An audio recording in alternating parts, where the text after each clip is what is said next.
Hello, everybody, and welcome back to this week's edition of the Cavaliere Roundtable. As always, I'm joined to my left by Ryan Chybinski and to my right by Jason Fridge. And guys, we had the Lacrosse game against Ohio Wesleyan this week.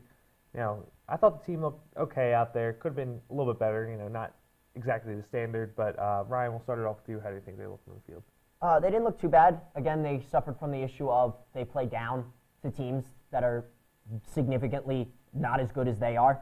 Ohio Wesleyan was not a bad team, but was not on the same level, much like Endicott, as this Cavaliers team. We've seen them improve steadily throughout the season, picking up their third straight win. They struggled against two ranked teams. They've got the number 2 ranked team in the country coming in next week on Tuesday against Tufts on the 21st. That's going to be a huge game for the program. And it's just looking more cohesive altogether. The offense is shooting better, the defense staying home better. Goalkeeping from Watts has been a lot better as the season's gone on. Jason, what have you seen, obviously being down there on the sideline? Yeah, well, definitely we've gone through that preseason portion of making those first few adjustments, getting some of the young guys in, seeing what combinations work best together. I think the biggest move that we've made is kind of trusting the young guys a lot more. A lot of our production is coming. Of course, our leading scorer right now is still Dylan McManus. Senior, was on the team last year, had a great season. But now we're seeing guys like Connor Jerez, who just became the second or tied for the most points on our team, scoring, dishing the ball. Jake Schneider's been having an awesome year. Austin Bolton's been a leader down there on the offensive end. But just kind of seeing more guys step into roles. Down on defense, Bear Evans coming out of nowhere and really impressing with his play. And then, of course, Matt Hughes. It's hard to ignore him, senior captain, defending AAC Defensive Player of the Year. He's a fun player to watch. And right now we're just trying to make sure that we can get all the pieces together. So for these big games like Tufts next Tuesday, we can come out there and make a statement. One of the big things that stand out to me is the versatility, especially out of the midfield. I mean, Schneider keeps catching players off guard with his speed in the middle of the field. Players think they have him beat. Jake Schneider catches right up to him, running down onto the defensive end. He's really quick for this Cavaliers team. He can produce on dodges out of the top of the box.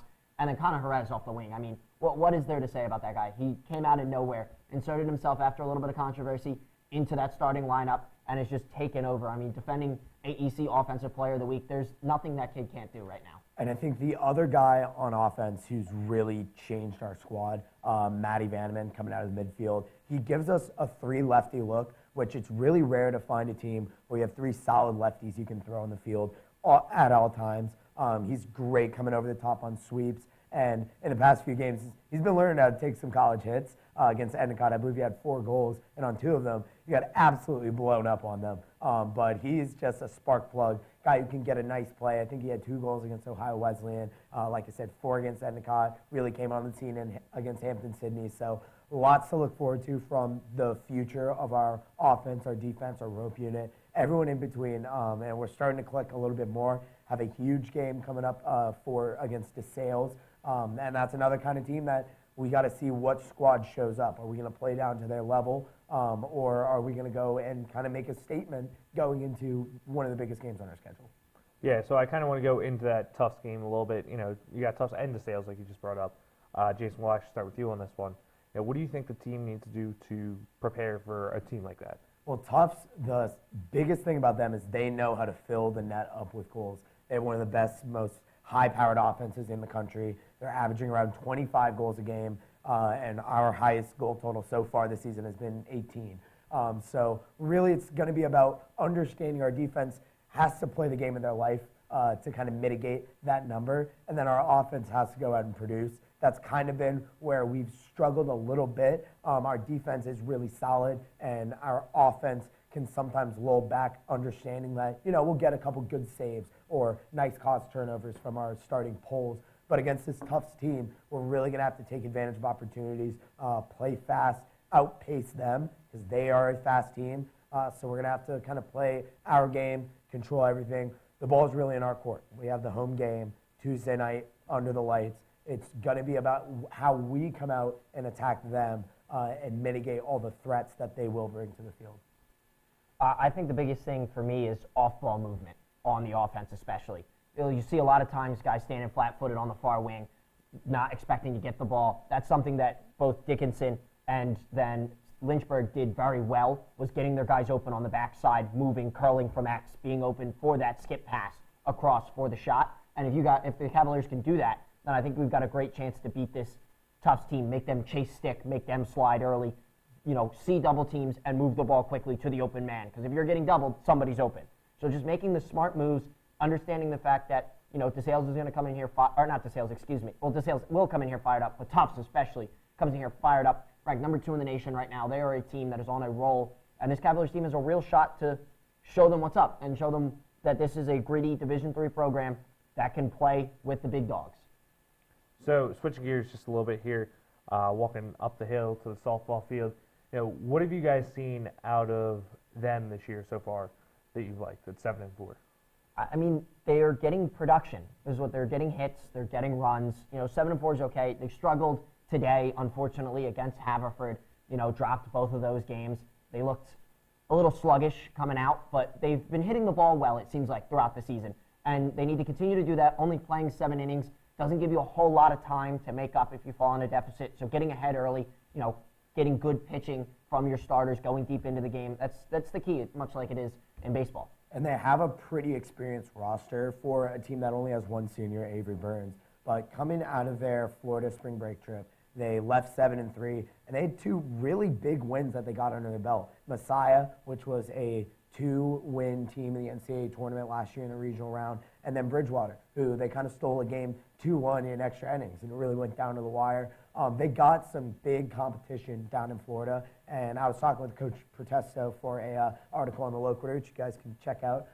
But he's really talking about how they've been feeling confident, and they're playing at a level that they haven't been before. Their off-season work, everything is starting to come together. They have some challenging teams on the schedule this year. They plan to play Salisbury later on in the year. They're the number 3 team in the country right now for softball, and he's really excited to see what this group can do, hopefully repeating as AAC champions, going into the tournament. And now his next goal, not just be in the tournament, make a run in the tournament, make it to a super regional, go all the way down. So really excited to see what the softball team can start to put together here soon. The biggest thing I noticed today was that they didn't get flustered. They went down against Haverford, but they didn't get upset. They didn't get in their own heads. Yeah, you could see it set in a little bit, but they still seemed calm, composed, and ready to play, trying to battle back. They got some hits late. They got some runs late, made it a closer game than it was. So that was the biggest thing that stood out to me was they stayed in the game even though they were down. They didn't take themselves out by getting upset and start making small mistakes and letting the disappointment of not being in the lead creep in. Yeah, so, Jason, as you mentioned, they only have 1 senior this year. So there's a lot of young players on this team. So what do you guys think the ceiling is, not just for this year, but going forward in future years? What do you think they can accomplish? Well, I think exactly what I was kind of hitting on earlier is they want to expand their possibilities and see what they can do with this squad right now. Coach was saying in the offseason that they came in and really bought in. Like, everyone is bought into the process and to being the best team possible, and maybe doing those extra hits after practice, getting a couple extra pitches in the dugout, making sure that they dot their I's and cross their T's. So I really think that this year is going to test that group that comes back next year, heavy seniors, heavy experience, and, see what they can do, maybe shock the world and make that deep run in the tournament that they want to make. Yeah, hopefully we can see something great out of softball, and hopefully we can see some more great stuff out of both men's and women's lacrosse and the baseball team as well. Well, that's going to do it for all the time that we have here on the Cavaliere Roundtable. From Ryan Chybinski and Jason Fridge, I'm Matt Rutherford. Have a great week, everybody.